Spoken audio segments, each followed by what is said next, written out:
we just some housekeeping things. We will want to save all of our questions for the end. You can put questions in the chat. I will collect them and then save for the end.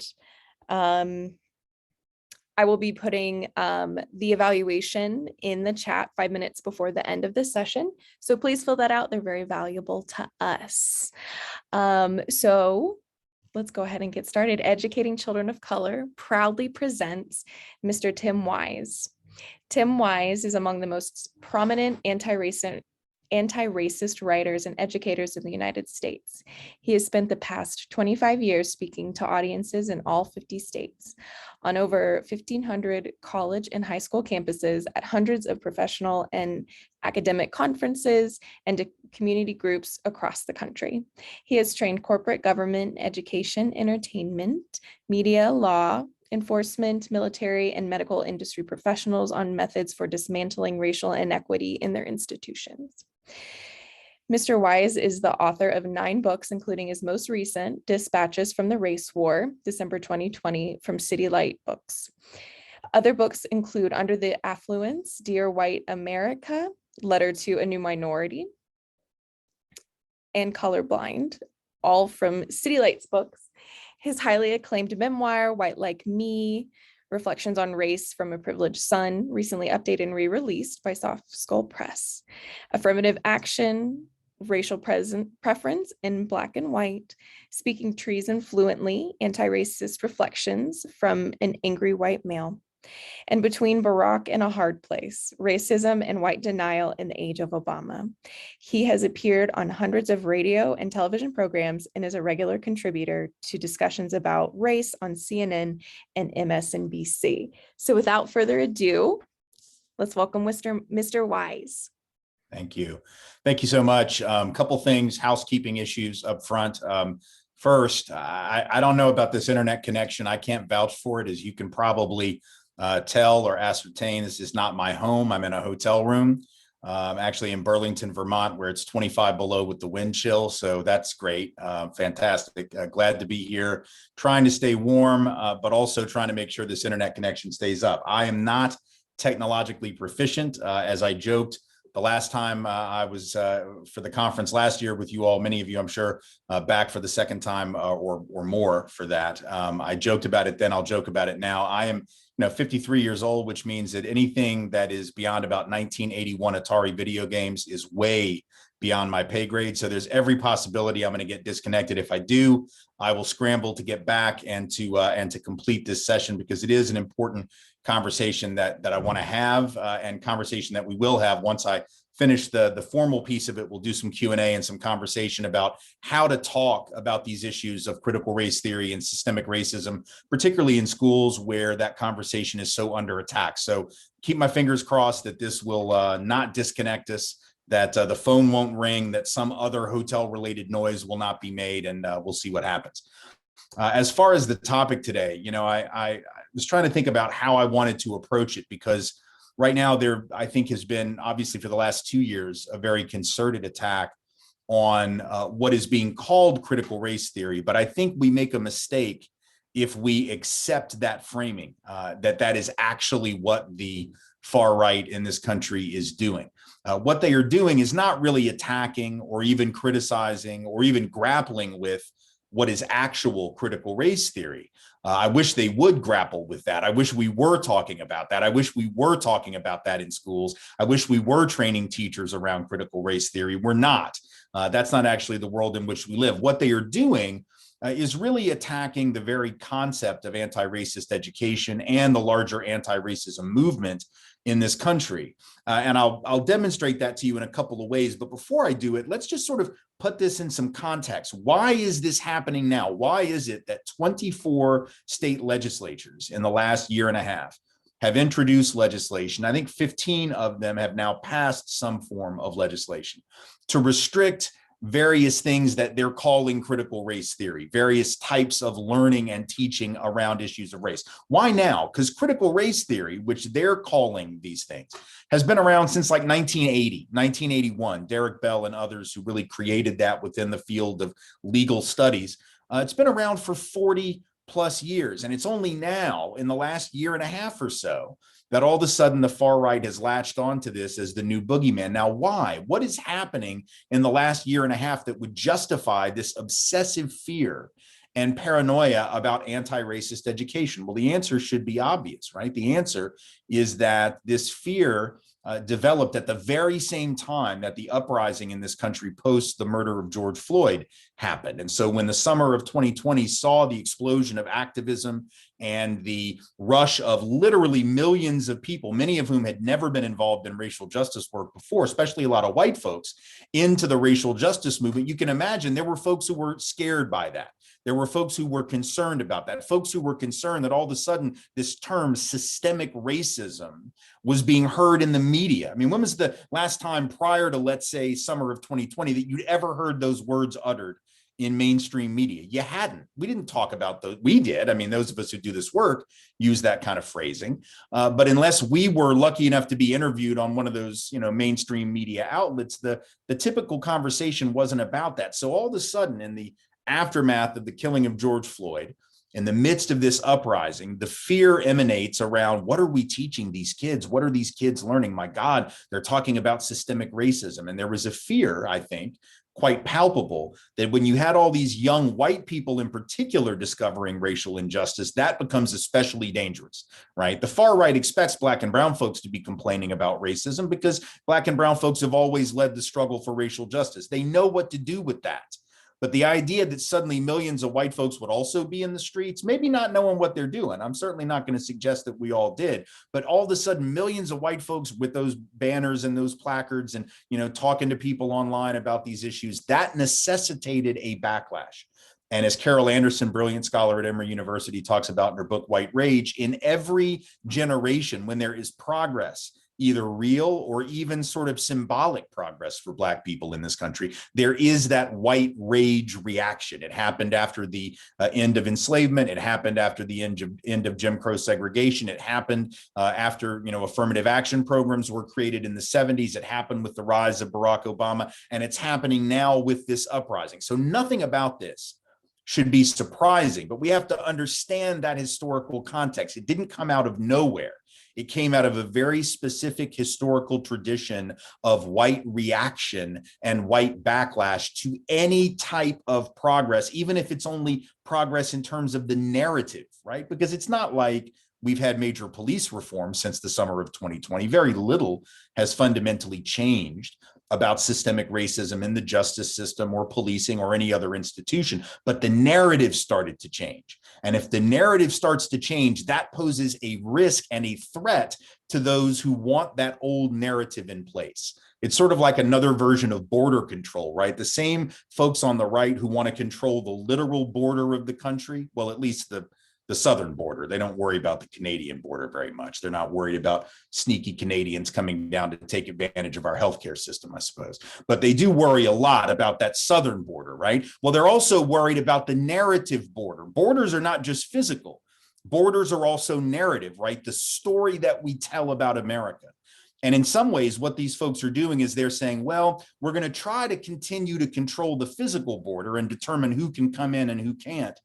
But by God, if we fail at that, at least we're going to control the story, right? We're going to control the history textbooks. We're going to control the literature. We're going to control what the kids are learning in school as a backup plan. So you have to understand it as a political project. This is not a good faith educational argument that is being made on the other side. This is not a good faith engagement. This is a backlash to the fear that we may actually begin to do something about systemic racism if enough people get involved in that struggle. That's the first thing. That's why you have these states doing what they're doing. They're not trying to ban critical race theory. They're trying to ban books. They're trying to ban entire lessons. They're trying to ban entire narratives and entire interpretations of history, which is why you have states that are actively talking about and organizations on the right that are actively talking about removing children's books. There are no critical race theory children's books. That's not like a big genre of children's books, but they're banning children's books about MLK. They're talking about removing books about Rosa Parks, talking about removing the book by Ruby Bridges, who desegregated New Orleans public schools in 1960, a book that she did about her experience. Now, we've all seen the picture, the famous Norman Rockwell painting of Ruby Bridges going into that school in New Orleans in 1960, and there the tomatoes have been thrown at the wall and the N-word is scrawled on the wall, and the National Guard or the cops or whatever are ushering her into the school. It's a famous painting. It's a piece of Americana, right? And yet the story behind that painting, right? Norman Rockwell, for God's sake. I thought white folks loved them some Norman Rockwell, but apparently, right, not so much, because if you actually have to learn the story behind what happened to Ruby Bridges, well, that'll make white children feel bad. See, that's what they're saying. And we don't want any books that might make white children or any children feel bad. So for instance, the Moms for Liberty group, which is the big right-wing group that's pushing for these book banning and these legal changes around critical race theory and anti-racist education, came up with a whole list of books, and their complaints had to do with the fact that, well, you know, if we use this book about Ruby Bridges, or we use this book about MLK and the Birmingham Children's Campaign in 1963, right? If we show these images of children being blasted with water cannons and having dogs sicked on them, right? It's going to make kids hate the police, right? It's going to make kids hate white people. It's going to make white children feel bad. So we can't tell the truth, right? Because the truth will make them feel bad. So this isn't about banning a theory. This isn't about banning an interpretive school. This is about banning factual history. This is about book banning. It is about censorship. It is the ultimate example of cancel culture, the very same thing that people on the right criticize anti-racist of doing, criticize those of us who are progressive of doing. They're doing it. And they're doing it in a very formal way. In the state of New Hampshire right now, for instance, just to give you an example of this, any teacher who discusses racism in America opens themselves up to being turned in by students or by their parents. There's going to be an online snitch portal in the New Hampshire schools, right? And the Moms for Liberty group that I mentioned is offering bounties of up to $500 for the first person who catches a teacher violating the new restrictions on anti-racist teaching, right? So they're actually putting bounties out on teachers. And the idea is we want to intimidate teachers so much that they just won't bring this stuff up at all, right? We're not trying to keep them from bringing up Derek Bell and Kimberly Crenshaw and other critical race theorists. They weren't bringing them up anyway. We just don't want them teaching anything about this, right? In Florida, there was a piece of legislation that I read about yesterday. Somebody's trying to introduce a bill that has introduced a bill that would actually put microphones on teachers in the classroom so the parents can zoom in, I suppose, or Skype in and listen to what the teachers are saying in the room, so that if they have an objection, they can complain about it. In Texas, lawmakers compiled a list of 800 books that they want reviewed, quote unquote, to see if they're appropriate for school libraries. And of course, they are going to be the ones who determine whether it is appropriate. Back to New Hampshire just for a second. Any teacher who ultimately is found to have taught what they call divisive subjects, which I mean, you know, is an entirely subjective category, right? Anything that is a divisive subject, they can be fired and they can be stripped of their teaching license. That's what we're talking about. This is not about shutting down, you know, radical thought. This is about shutting down thought, period. In the state of Idaho, lawmakers heard testimony from concerned parents that were upset that To Kill a Mockingbird was being taught. Now, there is a critique of To Kill a Mockingbird that many of us in the anti-racism community have. And that critique is that if you've read the book, which is this classic of contemporary American literature, you know it's a white savior narrative, right? All the Black characters are essentially silenced in the book, but it is seen as this great anti-racist novel, Atticus Finch, this noble white attorney. There's a progressive critique of it. That ain't the one that Idaho has. That's not the one that Moms for Liberty had. That's not the one that the critics of anti-racist education have. They actually had people stand up in the legislature and say, well, we don't like this book because, you know, this book makes it seem like Black people are oppressed.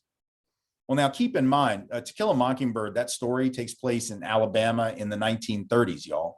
So if you can't even bring yourself to acknowledge that Black people were oppressed in Alabama in the 30s, I'm not really sure how you graduated 8th grade, let alone how you got licensed to teach high school history or literature, right? I mean, this is like pretty basic stuff, but they're basically saying, no, we don't even want people to know about oppression from almost 100 years ago. We don't even want them to know that. This isn't about, oh, I don't want you talking about George Floyd and Black Lives Matter. This is, I don't want you talking about history. I don't want you talking about what happened. I don't want you talking about facts.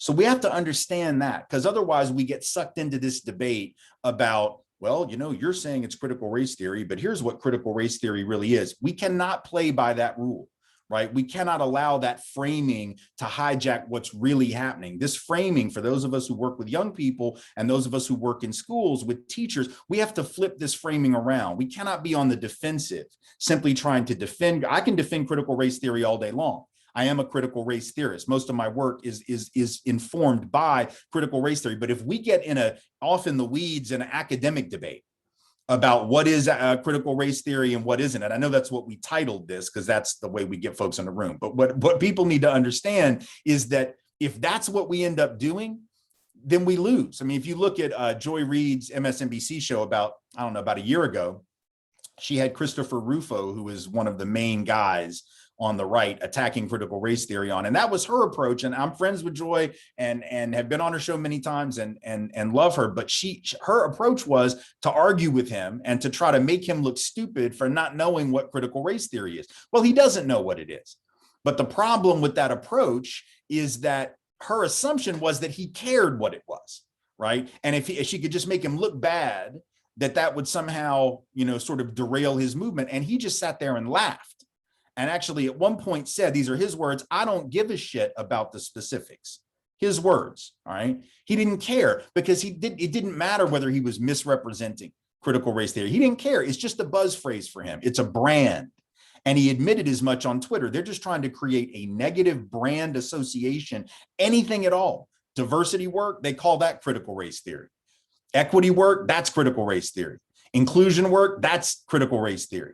Any discussion about racism at all, apparently, is now being referred to as critical race theory, right? And so we cannot allow the debate to be that. We have to push back and say, no, what y'all are trying to do is ban books. What y'all are trying to do is control the thinking of children. What you're trying to do is to shut down learning, right? Is to shut down the ability of young people to think critically about the world around them. And let's go back to some basic things here. Because one of the things that's gotten lost in this whole conversation about anti-racist education and critical race theory is the fundamental question you ought to ask before you even engage this conversation, whether you're on the right, the left, the center, doesn't matter. You don't even have to like critical race theory itself in order to understand this. Why do we have theories of anything, right? What is a theory, after all? A theory is a thing that we develop to explain the stuff that we see, right? That's all it is. We all have theories about everything. We got theories about, geopolitical behavior. We have theories about, economics. What's the best way to stimulate the economy? People on the right have their theories. People on the left have their theories, right? We have a theory about why, if I stand up right now and drop a ball from waist level, why it goes down and hits the ground. It's the theory of gravity, right? We have an understanding about that, right? We have theories of evolution to explain the changes of species over time, right? These are theories that we have to explain the stuff we see. And some theories are more accepted than others, but the point is all theories start out as ways to explain phenomena, right? And that's all critical race theory was. Why did critical race theory come about? Well, the reason was very simple, and it came about for the same reason that other theories about race came about. So by the late 70s and early 80s, you had legal scholars like Derek Bell. They're looking around and they're noticing something very disturbing, which is what? That 15 years approximately after the civil rights laws get passed, there is still profound inequity in every area of well-being, right? So we had these significant victories, and everybody in the critical race theory movement accepts that they are big victories. Some people criticize CRT and say, oh, they don't acknowledge progress. That's not true. The crits were very clear. These are really important victories. And what's disturbing about them is they were very important. And yet we still have these huge gaps in wealth, in income, in occupational status, educational outcomes, health outcomes, criminal justice. And the question that the crits were wanting to answer was, why is that, right? why is it that in spite of these laws, we still have these issues? Because the theory is if you pass the laws, things will change, and they weren't changing, or at least not very rapidly. So critical race theory is developed as a way to explain that. Now, what's ironic about conservatives criticizing that process is that they also developed a theory, right? Conservatives also looked at the same phenomena, ongoing inequities, ongoing disparities between white and black folks in particular, right? And they too developed a theory, and we all know what their theory was. Well, black people are broken. That was their theory, right? Black families are broken. Black culture is defective. Bell Curve said maybe black DNA is defective, right? They had their theories too. The point is they were looking at the same phenomena the crits were, right? And they were saying, oh, well, we also are interested in understanding why black folks continue to be behind white folks. We just think it's black folks' fault, right? And all the crits were saying is, yeah, we actually don't buy that theory. There's also a liberal theory, which is more the Barack Obama school of thought, which is, well, the liberal theory of this has always been, well, we just need more resources and more time. And, with appropriate resources and enough time, we'll get there. We're not quite all the way there, but we're on the way to the promised land, blah, blah, blah, and we'll get there if we do these things. And then there's a Marxist theory, which says, well, the problem is capitalism, and we won't get there until we get rid of the class system. There's a lot of schools of thought, right? Everybody's looking at the same thing and just trying to make sense of it. But what the critics of critical race theory are saying is, y'all can't even have your theory. You're not even allowed to say that theory. You don't even get to explore the issue. All we get is ours. In other words, we're going to keep interpreting these inequities as a result of black brokenness. We're still going to blame black culture. We're still going to blame black families. We're still going to blame black DNA. We're still going to say all our stuff, but y'all don't even get a rebuttal. Y'all don't even get to say that there's another theory out there because your view is completely unacceptable. But what is the critical race theory view? Well, it's very simple. If you want to think of the difference between the conservative and the liberal and the critical school, I'll break it down without getting into huge details, because again, that's an academic debate. That's not the one we need to be having. But if you want to explain this to people in the simplest way possible, the conservative school, the liberal school of thought says racial inequity is the result of the legacy of racism that we haven't quite overcome yet, but with enough effort and enough money and enough time, we'll get there. Conservative school of thought says, well, we've already fulfilled our obligations to black people and other folks of color. We passed all these laws, so we've done everything we can do, and it's all on them now. And the critical school of thought says, y'all never meant these promises for black people anyway, right? And so the inequalities that we see are not a failing of the system. This is the system as it was intended, right? The liberal school says, well, the system is failing. The conservative school says black people are failing. And the critical school says the system isn't failing. The system is doing exactly what it was intended to do, right? To perpetuate inequality. Now, you don't have to agree with that. Some people don't. They think it sounds cynical, right? They feel like it's too skeptical. Oh, gosh, I don't want to accept that. The idea that the system is intended to hurt people. You don't have to accept it. But can we at least agree that it ought to be heard? That ought to be considered. It's not so irrational, so out there that we ought not throw it into the mix, right? Because clearly the only other two schools of thought sort of leave us without a whole lot of systemic analysis, right? The one blames the victims of inequality, and the other one just says, just be patient, right? And the critical school is saying, well, we may have to be patient. That might be the way it works, but at least while we're being patient, let's have an analysis that explains why we're in the position that we're in. And so what do they point to? They say, well, look, the system was intended to be unequal. How do we know that? Because a lot of people hear that and they say, that's a terrible thing to say. In fact, a lot of the critics of anti-racist education, that's what they say. They say, you think America is inherently racist. You think America is inherently evil. Well, nobody says that. Nobody says anything's inherent. First of all, nations and groups of people can't be inherently anything because they're not organic entities. They're created entities. So nothing's inherently evil. If evil exists in a system, it's because it's been created within that system, right? So nobody's talking about white people are inherently evil. America is inherently evil. But what we can say is that this country was founded on the basis of certain premises, and you don't have to trust me for that. You can just listen to what the people who started the country did and what they said, right? And we could go back to the colonial period and see it, but we'll just start a little later than that. We can start with the first thing that the Congress of the United States did, the very first thing that they did after the Constitution was ratified. Now, keep in mind, they could have picked anything as the first order of business. Constitution gets ratified. Now they got to get down to business. They could have figured out a tax system. They could have figured out how to make sure the military's strong in case the Brits want to come back and have another run at it, right? There are a lot of things they could have made number one on their list of priorities. They didn't pick any of those other things, though. You know what they did? The very first thing they did after the Constitution is ratified is they come into session and they debate and then pass a thing called the Naturalization Act of 1790. It's the first thing. And what did the Naturalization Act of 1790 fundamentally do? It essentially said who could and could not be a citizen of the United States. In other words, the very first thing they want to do is make sure that everybody knows who this is for, right? We got this new country, we got this Constitution, y'all have ratified it now. Let's be clear who's in and who's out. And what they said was all free white persons and only free white persons could be citizens. They said it. They said this is the most important thing that we got to do before we do anything else. We can't even wait till Wednesday, y'all. We got to do this now. Like if we wait till Wednesday, some other non-white people might think they're citizens, and we can't have that. We need to be very, very clear that even European immigrants who come over here next week, next month, 10 years from now, 50 years from now, they will be citizens above any of these Black folk, any of these indigenous people. Later on, any of the Asian folk that we're going to bring over to work the railroads. Let's just be clear. This is who's in and this is who's out. When you say by your actions that the most important pressing business is defining America as a white nation, defining the United States as a white nation, how is it irrational for the crits to say, I think racism was baked in from the start? Like, why is that? How can that even remotely be seen as strange, right? It's obvious at that point.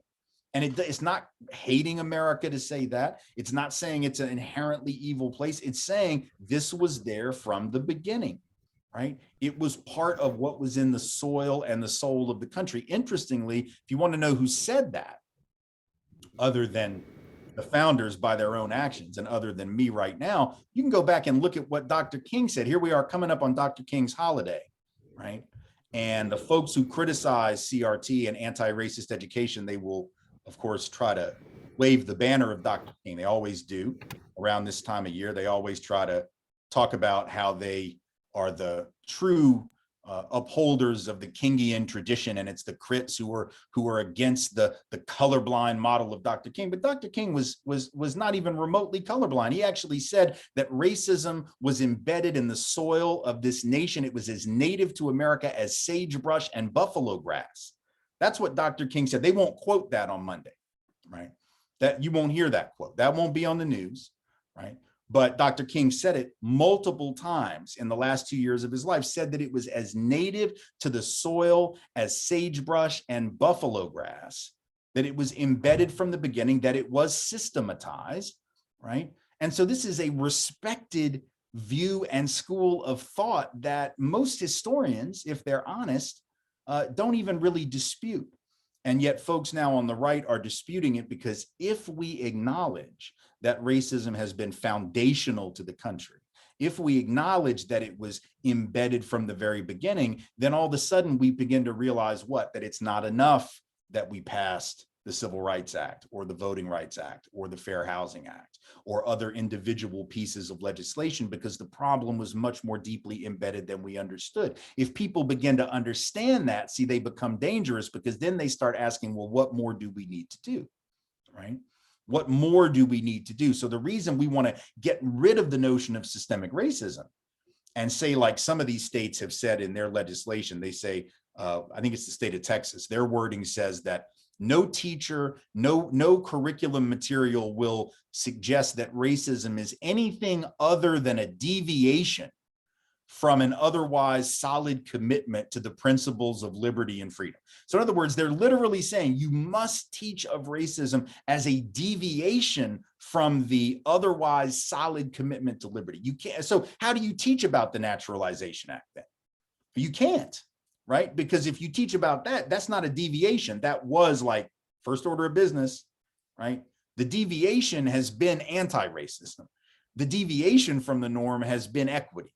The deviation from the norm has been the progress that we should be happy about and continue to move towards. That's been the deviation. That's been the outlier. But the recognition is that if we actually have an understanding of systemic racism, that it will cause young people in particular, right, to believe that they have to be part of the solution.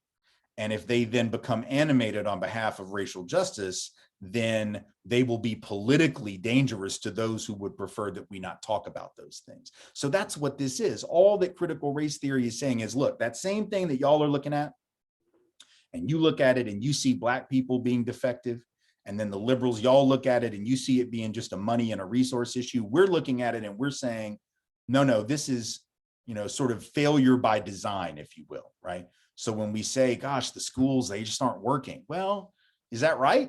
Critical race theory says, no, the schools are working. They're doing exactly what they were intended to do, right? Which is perpetuate inequality. What did Thomas Jefferson say?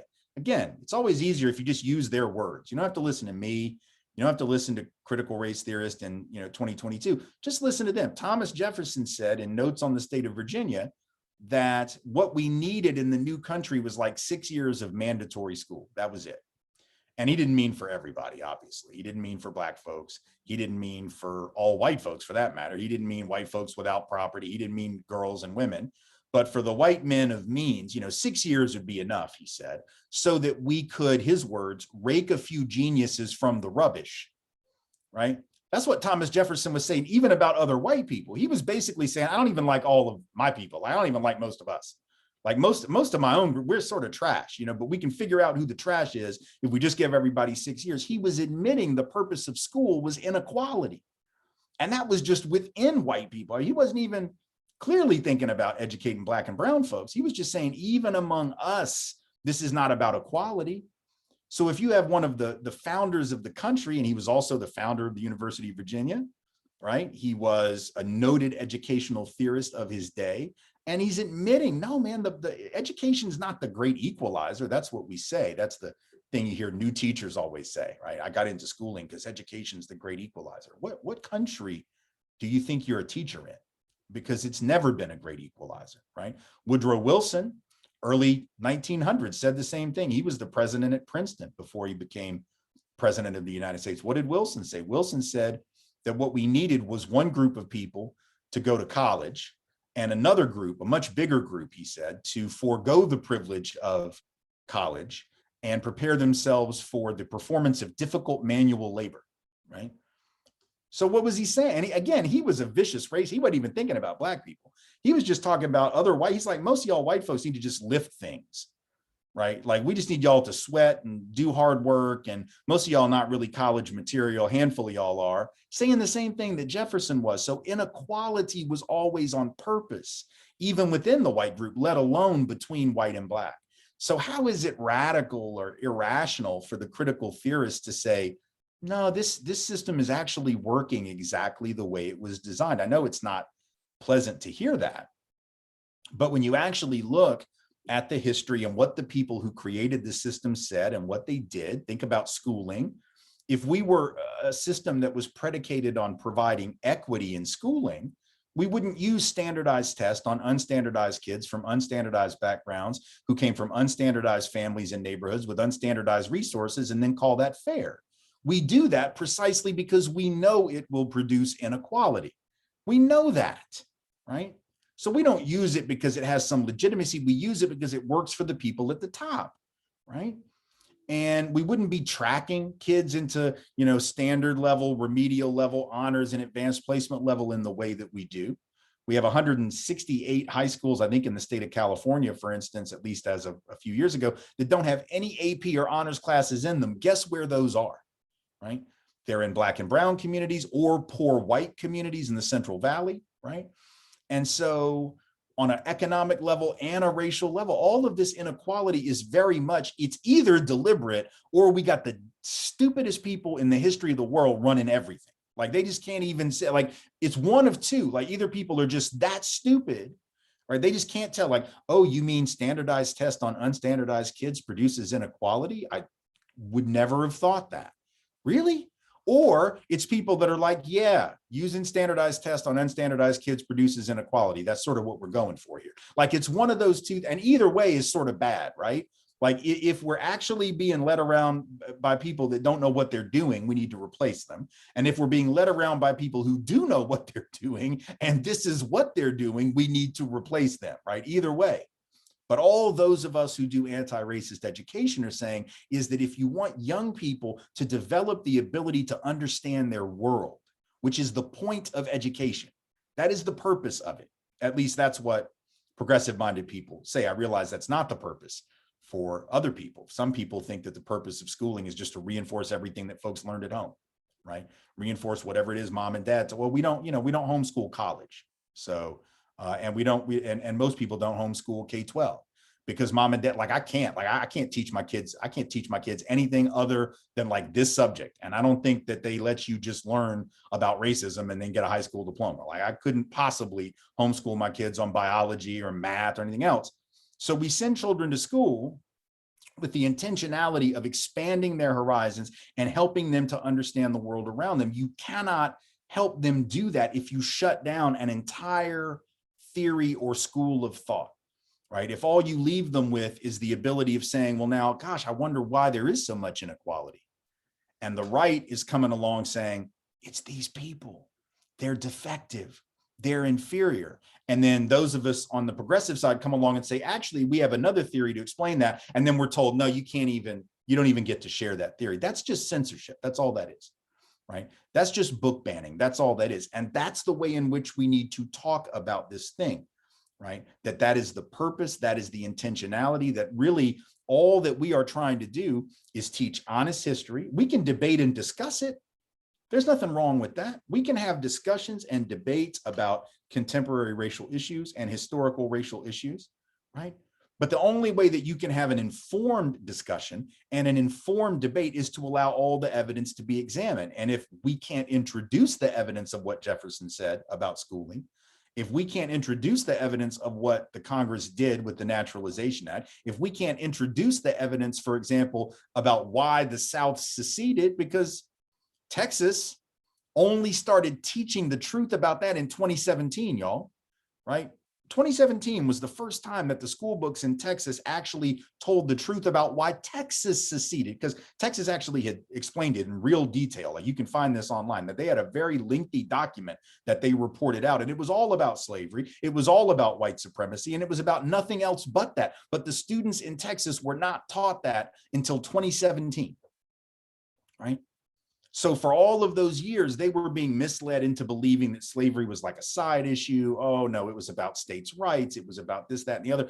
Only like 4 years worth of students have actually been taught the truth about that history. And now the state's coming in and saying, yeah, maybe we shouldn't have done that. Like maybe we should just go back to the part where we lie to children. So we have to make this not just about some academic debate. We need to make this about certain people trying to harm children. These people are trying to harm the growth and development of young people. These people are trying to stunt the intellectual development of children. They are trying to shut down learning, right? We have to talk about it in that way. We have to discuss it as an issue about children being able to become intellectual and moral agents by looking at all the evidence and deciding what's true and what's false. And if we talk about it in that way, I think we can turn this conversation around from this sort of academic discussion of what is critical race theory and all that into a discussion about why are y'all attacking truthful curriculum? Why are you all attacking, or even if you don't think it's truthful, why are you attacking this perspective? Why are you attacking a perspective that Dr. King himself had? Right? Why are you attacking the perspective that the entire civil rights movement was operating on the basis of, which was that racism was in fact a systemic problem, not just a problem of individual prejudice, but a problem of systemic injustice?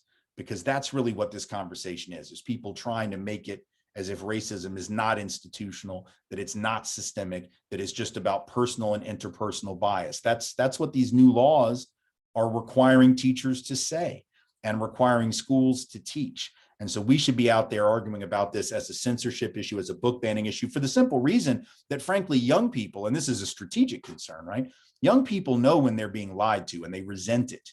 right? By definition, I remember being a young person being told what I could and couldn't learn, what I could and couldn't say. I remember writing a term paper in 8th grade in 1981 or 82, whatever it was, about school prayer.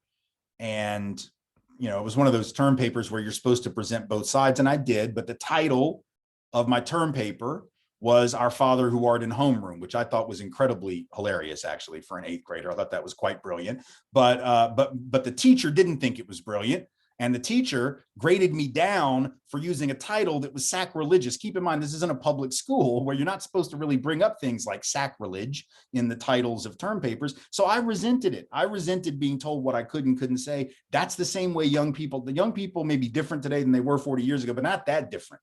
Young people don't like anyone telling them what they can and can't read. So I'm going to tell you right now, our response to this, we've got to rally young people and have young people leading this fight, pushing back and demanding the right to have access to material, demanding the right to learn, demanding the right to read, demanding the right to not be censored, demanding the right to not have their minds controlled by other people, because that's what's really happening. Young people have to be the ones who take the lead on this, and we have to be helping them get the material that the schools won't teach them. If the schools aren't going to provide that material, we have to do that extracurricularly. We have to set up clubs. We got to set up like banned knowledge clubs, right? Where we get people to textbooks that they're not allowed to use, but we get them out of class, and we create censored book clubs and banned book clubs and banned history clubs. All of a sudden, I promise you, young people will start flocking to that to learn the things that the state doesn't want them to learn. That's how we have to approach this, right? Because that's how the other side is approaching it, as a war to control the minds of young people. And we have to be on the side of young people.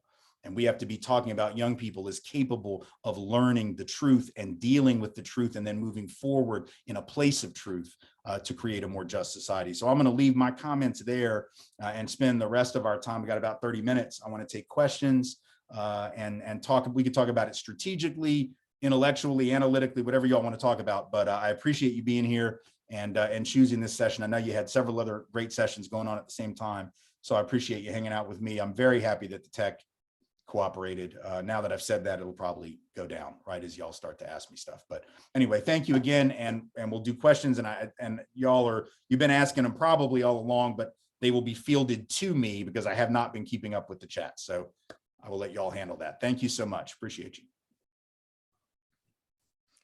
So Tim, we have a question from Heather.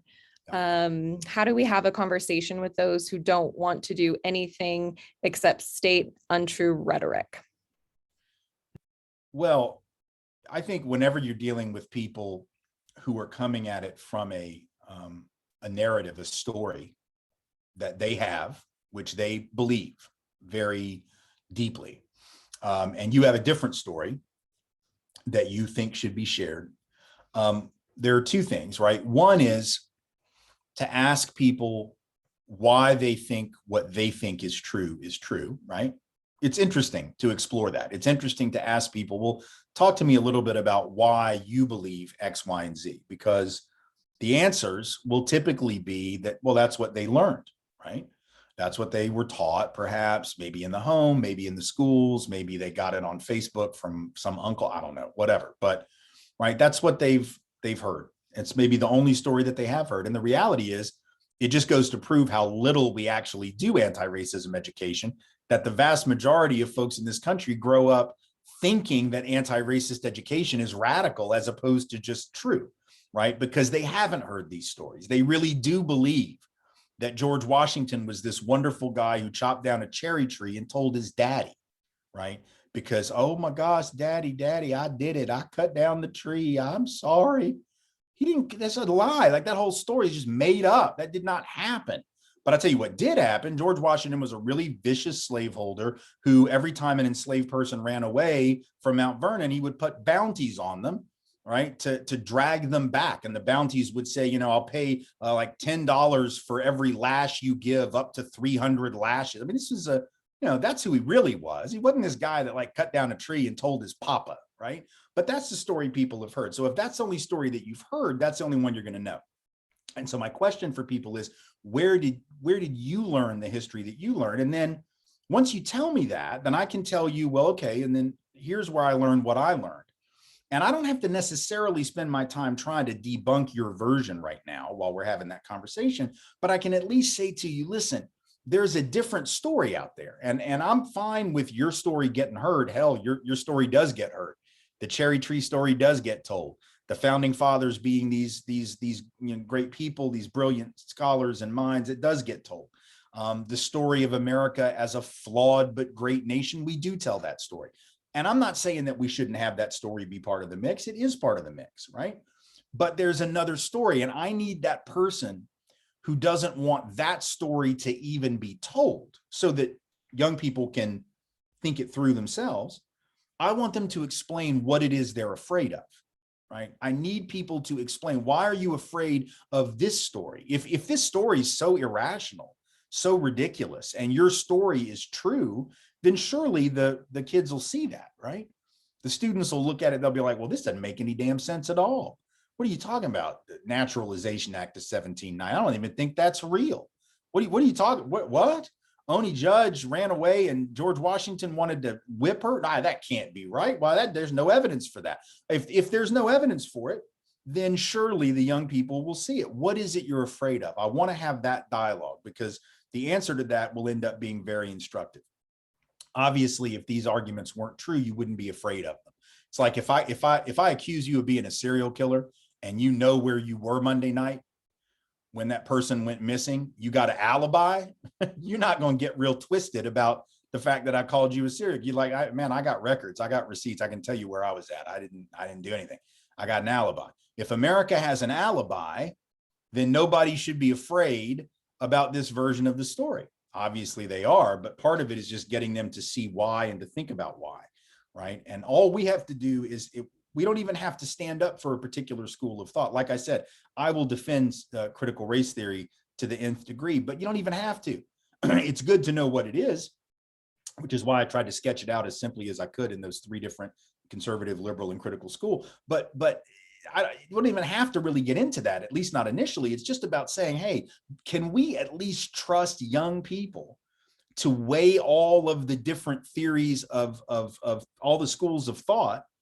And then, you know what, some of them are going to end up agreeing with the conservative school, and some of them are going to end up agreeing with the liberal school, and some of them are going to end up agreeing with the Marxist school or the critical school or whatever other schools there might be. But what is the rationale for censorship? I want to make the other side have to defend book banning and censorship, because those are two things that people across the political aisle, unless they're really, really far into this right-wing thing right now, even very moderate, non-critical race theorist people don't like the thought of book banning and censorship. That's why that's the imagery we should be trying to pivot to, rather than, let me explain Kim Crenshaw's intersectionality thesis. Like, I think it's a really brilliant thing. It's really important to learn. I don't think that's going to be the winning argument with school boards, with state legislatures, or, like, let's talk about Derek Bell's interest convergence theory as explained in his, in his famous book, Faces at the Bottom of the Well. Like, well, all right. Like, I think that stuff's really important. I've written about it elsewhere. I've spoken about it elsewhere. But from a political perspective, that isn't where we need to go yet. Where we need to go first is to say to them, what y'all afraid of? So, hi, my name's Selenia. I did have like some input and thoughts on the topic. So I'm a mom, and currently what happened in the school, the middle school in my neighborhood, is the teacher was talking about human rights and equality. And so this, during class, one of the students goes, well, I think you need to go back to Mexico. So I think that maybe what's happening in the school system is that they are talking about it openly, and the kids are sharing their opinions, and sometimes they have racist opinions on people of color. Right. And I think that the schools and the teachers are not prepared on how to respond. And I think it would help us a lot. Like, yeah, don't shut down the history. let's have an open conversation, but let's be prepared on how to respond when we have racist remarks from children to children. Right. Now, that's a great point. And what's interesting is there are only sort of three ways that I can imagine to respond to a comment being made like that, right? One way would be to ignore it, but that's obviously not acceptable. Another way would be to maybe shame the kid who said it and make them feel like a really awful human being for having said it. The other way, which is ironically a critical race theory kind of way, would be to have a discussion about, wait, where do those ideas about belonging and non-belonging come from, right? In other words, you know, as much as as those kinds of comments are offensive, when a middle schooler makes that comment, I remember middle school. Middle school is a lousy time to be on the planet. Like, it's a horrible, horrible time to be a human being. It's very difficult. And teachers who teach children in middle school and parents who have middle schoolers, mine are out of that now. But I mean, that's a time when kids really should be on an island working it out. Like, you know, in theory, it's hard. It's really difficult. And so when a kid who's seventh grade makes that comment, rather than shaming that kid, I mean, we got to shut that down in that moment to protect the child who's being verbally assaulted, but it's about having a critical conversation. Wait, where did we get the idea, for instance, that certain people don't belong here? Where does that come from? Well, a critical analysis says, well, that comes from the laws that we've passed, from the lawmakers and the rhetoric that they've used. It frankly comes from the Naturalization Act of 1790 and various immigration restrictions. We go back to the 1930s, for instance, and particularly vis-a-vis Mexico, during the Great Depression, there were 600,000 at least, some would say over 1 million, but 600,000 Mexican-American citizens. We're not talking about guest workers in the Bracero program later. We're talking about 600,000 Mexican-American citizens who were repatriated across the Mexican border and kicked out of this country, which at that point they had every legal right to be in, so as to free up jobs for white men during the Depression. So this attitude comes from a historic place. But the problem is, in many states, if these laws hold up, right, teachers won't even be able to respond to that racist comment with an analysis. They will only be given two choices, either ignore it or shame the kid. Neither one of those are helpful, right? The only actual helpful answer is the one that requires us to dig deeper and actually allows that kid to not feel like a horrible human being, but to feel like somebody who has been misled, right? That's what's going to, because if you shame that kid's going to shut down, right? Shame is, I don't know about y'all, but like when I feel shame, I don't tend to be my best self. Like I don't generally rise to the occasion when you make me feel like crap about who I am, right? But if you say to me, hey, you know, that thing you said, like, I get where that comes from. Do you know where that comes from? And then we start exploring it. You start realizing, oh, okay. So that's actually why we need a systemic analysis, so that we can take some of that stigma off of the thoughts. Because if we have these thoughts that come into our head, and we all do, all the evidence says that we all walk around with all kinds of biases. Where do we get them? Either we get them because we're just awful people, which seems horrible to me as an answer, or we get them because we pick them up from the system. We get taught these things. And so if that's the answer, we got to be willing to teach about that and talk about that. So Tim, we have another question. It came from a lot of people, but originally it came from Aaron. How do we approach new school boards in a way to begin to make them understand? We've just had some school board elections and it's been rough. Well, first, we have to start showing up at these meetings when the other side is there yelling and screaming, whether they're yelling and screaming about masks, whether they're yelling and screaming about critical race theory, whether they're yelling and screaming because they're afraid trans folk are going to harm their children in the bathroom, whatever it is that they're yelling and screaming about, we have to be there. It's not enough for us to sit back and go, my gosh, these horrible people are yelling and screaming at the school board meeting. If we're not there, that's why the school boards get intimidated. We have to be there making every bit as much noise, hopefully in a less aggressive and violent way, but at least as much noise so that the school board has the spine that they need to stand up to that kind of bullying, right? That's number one. Number two, we got to start running for those school board positions. The right is very clear and deliberate about trying to win these local elections. And those of us who are progressive in this country have spent a whole lot of time over the last 40 years trying to make sure that we could get presidents in office, and the right was like, cool, y'all can have Clinton for 8, y'all can have Obama for 8. We're just going to go take over this state legislature. We're going to go take over the city council. We're going to take over the school board. We're going to take over the election commission so that we can determine whose votes are going to count and whose votes aren't going to count. So we got to start running for those positions.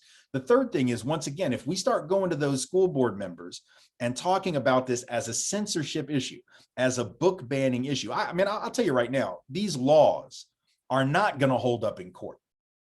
But the problem, even with the judges that we have that are right-wing judges, like some of these laws are so incredibly obviously violations of the First Amendment. Even the conservative judges are mostly going to look at them and be like, yeah, we can't do this. But the problem is that it's going to take a minute for that to work through the courts, right? So there are lawsuits that have already been filed to enjoin some of these laws, but they're very slow to work through. And what I'm worried about is that we have people that aren't willing to test those laws. And here's what I mean. We've got to have teachers, and we've got to have administrators, principals, and others who are willing to violate these laws, even though the penalty could be financial, it could be termination. And here's why I say this. That termination won't hold up. But the reason it's important for teachers to be willing to get fired over this is because one of the arguments the right will make is if nobody gets fired, if nobody actually breaks the law and then gets injured by the law, when the ACLU or whoever takes this to court, one of the arguments the right is going to make is, well, nobody was injured. There was no harm here, right? Nobody's actually suffered anything because of this. And so there's what they call standing. There's no standing in court if you haven't actually had an injury. Now, I would argue this is inherently a violation of the First Amendment. It should be prohibited from the beginning, even without someone having been injured. But that's an argument they're going to make.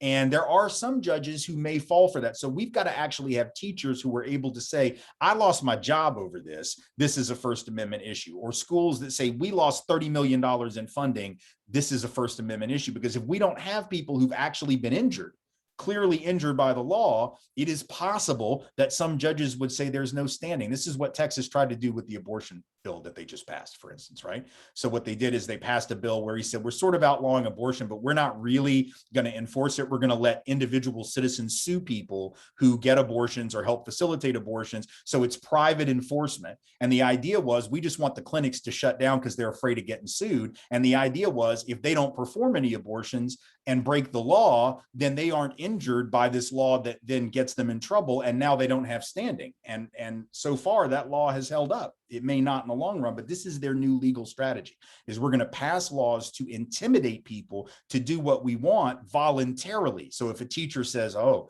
I'm afraid of talking about race, or I'm afraid of teaching this Rosa Parks children's book, or school boards that say, oh gosh, I'm afraid because I got a nasty email the other day and somebody called me at my house and I'm just going to give them what they want. And we're going to, if you do that voluntarily, I mean, it's not really voluntary, right? If you're being intimidated and bullied into it, but legally in the eyes of the law, that could potentially, depending on the judges, be seen as a voluntary capitulation and a decision rather than intimidation. So we've got to have people willing to stand up at the school board meetings, run for the school board positions, make every bit as much noise as the other side, and be prepared to lose their jobs and lose money, standing up for not only the Constitution, but for the children, in this case, who are being harmed by these folks who are trying to censor learning. And if we're not prepared to do that, the other side's prepared. Those people are prepared to die for what they believe in. It's rather obvious. They're prepared to overthrow a government. They're prepared to blow stuff up if they have to. They're prepared to do whatever they have to do.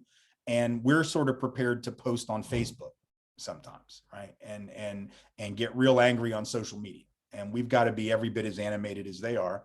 And especially because those school board members need the courage. And that courage is only going to come if we're there backing them up and making it clear that we're going to back them up. Another question that we got a few times is, what is your favorite or best resource for understanding how to have the language to reframe this conversation? And someone said, obviously, your books, and people are going to go out and buy all of them. What are some other sources you think of? Podcasts, things like that? Well, I mean, there's a lot of great materials, obviously out there particularly about schooling. The folks at Rethinking Schools do incredible work. The Black Lives Matter in the Classroom organization does incredible work. Jesse Hagopian, who is one of the principals in that organization, does incredible work. So I would start with some of that material. I think also it's really important to start excavating some of the material that has been hidden from view over the years, particularly around what solidarity and allyship, quote unquote, look like, whatever term we use. I know some people don't like the term allyship, but whatever we use. And here's why I say this. One of the arguments that's being made by the critics of critical race theory and anti-racist education is this notion that it's inherently anti-white. It makes white kids feel bad, makes white people feel bad. It puts a guilt trip on white people. And my argument in response to that has always been, well, if you learn about American history and you feel bad about being white, it's obviously because you're learning about the wrong white people, right?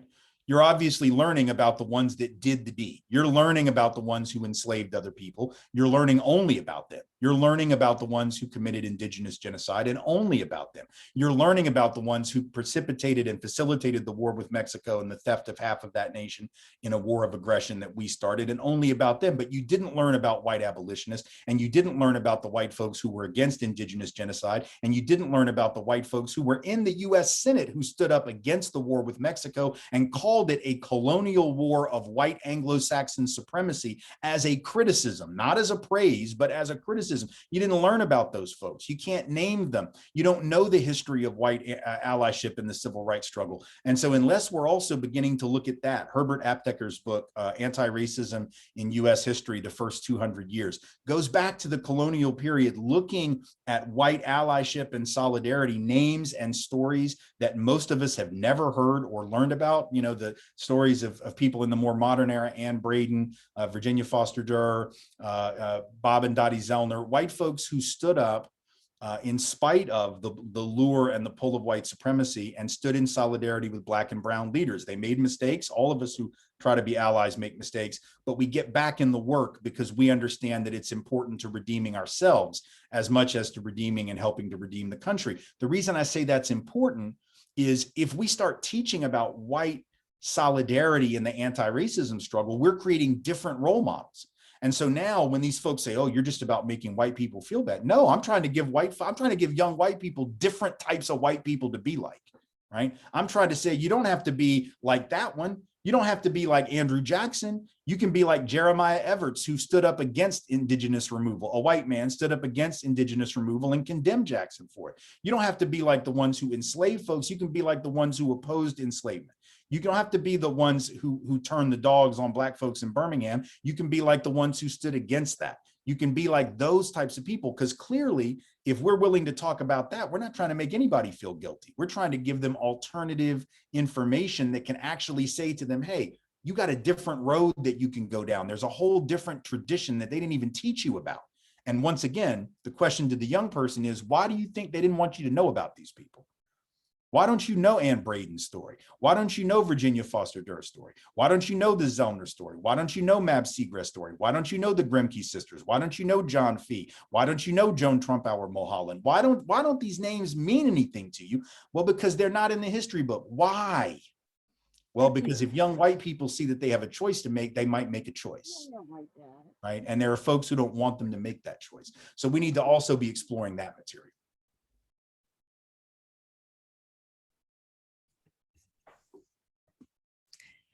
Oh, sorry, I was just reading the chat. I have a question for you. Tim, what brought you to this work? I guess it's a two-part question. What brought you to this work? And then how is it sustainable for you? How do you continue to do this work? So what brought me to it, and it's an important question. There's both a chronology to it, but there's also sort of an overall theme to it. One of the things that I recognized, I think, in the last year and a half during the uprising, where a lot of white folks came into anti-racist thinking and narratives and activism but most of them came to it through politics. Most of them came to it through a political analysis, which is fine, by the way. I think that's probably how most people do. But for me, what I think brought me in and has kept me in has been that that's not really where I came to it from. I came to my politics through anti-racism, not the other way around. In other words, I grew up in a situation where the anti-racism came first and the politics came later. I think a lot of white folks, they start with the politics and then they graft anti-racism onto it. Here's what I mean. I grew up in Nashville, and I went to, preschool at a historically Black college early childhood ed program because my mom made the decision to send me there. And she did that in 1972 for very specific reasons. She wanted me to be socialized in a non-dominant environment. She wanted me to be in a situation where I wasn't the norm. She wanted me to be fluent in multiracial and multicultural settings, which for a 23-year-old, 24-year-old woman in the early 1970s was pretty forward thinking. And that meant that my peer group were mostly Black kids. It meant that the women who were the authority figures in that program were mostly Black women, right? They were the ones whose authority I was learning to respect at an early age.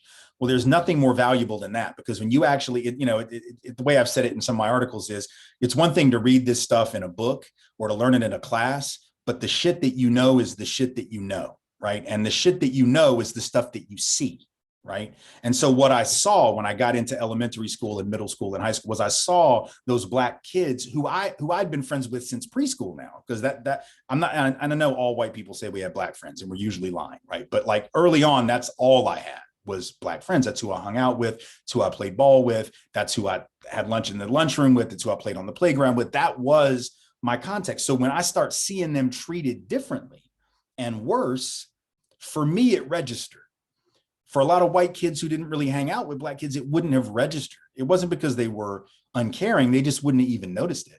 And then if you've never been subordinated to Black authority, especially the authority of Black women, then you don't learn to respect Black women's authority 10 and 15 and 20 years later. But for me, what happens is I start doing activist work. I go to college in New Orleans. I start working in the community. I start doing organizing. And I know Darlene is on the call and we work together at Agenda for Children. But when I was working at Agenda for Children in New Orleans, one of the things I did was organizing in public housing communities in the city of New Orleans. And who were the leaders in those communities? Overwhelmingly, they were Black women. So when those Black women would say to me, hey, let me tell you what's happening in this neighborhood. This is what's going down in this community. I had learned to respect that wisdom and that authority 20 something years earlier in preschool. But so I wasn't going to be that white guy that heard that and said, that's interesting, but I think you might be hallucinating or exaggerating. It might not really be as bad as what you're talking about. So I had learned through personal connection. So part of really staying in the work for those of us who are white is we've got to have that. We've got to, if we don't have that early, we've got to develop that personal connection. It's not enough to just learn it sort of secondhand or third hand. It's important, but it's not enough. So that's kept me in it. And of course, being a parent and being a father of two young women who are now 20 and 18, one in college, one about to go to college, and seeing them and wanting something different for them and seeing them navigate these issues in ways that are way beyond what I was doing at 20 and 18. I thought I understood stuff at 20 and 18, but they understand a lot more than I do. And I think that's true of a lot of people in their generation, which certainly gives me a certain amount of hope. But what I also remember is that what keeps me in it is that Black folks have to stay in it. Like Black folks, brown folks don't have a choice to like take a vacation really from this. I mean, they can take a vacation, but they don't get to take overall vacation. So if Black and brown people can't just sort of check out from this work if they want to survive, then white people don't get to check out either. We have an obligation to stay in it and to pace ourselves in a way that allows us to be of use. So when I see those children of mine and I think about my own childhood and the trajectory of that 53 years now, going on 54 years, that keeps me in the work. I mean, we got a limited amount of time on this earth. And we have to sort of figure out, in James Baldwin's words, how we're going to earn our death, right? And what he meant by that, and it's a very powerful statement when he said it, you earn your death by the way that you live. You earn your death by the things that you stand for and the things that you do. And if you're going to be here for 70, 80, maybe more years if you're lucky, 99 if you're Betty White, I guess, right? You got to figure out a way in all of those years to earn the time that you were here and to make use of it. And so when you think of life that way too, it's very easy to stay in the work, no matter how frustrating it is and no matter how difficult it is. I think I've taken us right up to the close of our time, but I appreciate y'all. You have. Well, Tim, thank you so much for letting us learn from you. It's been a pleasure and a privilege. So everyone, I put the link for the evaluation in the chat, so please fill that out. And again, Tim, thank you so much. This has been wonderful. Yeah, thanks, y'all. Take care. Yeah, thank you so much. Yeah.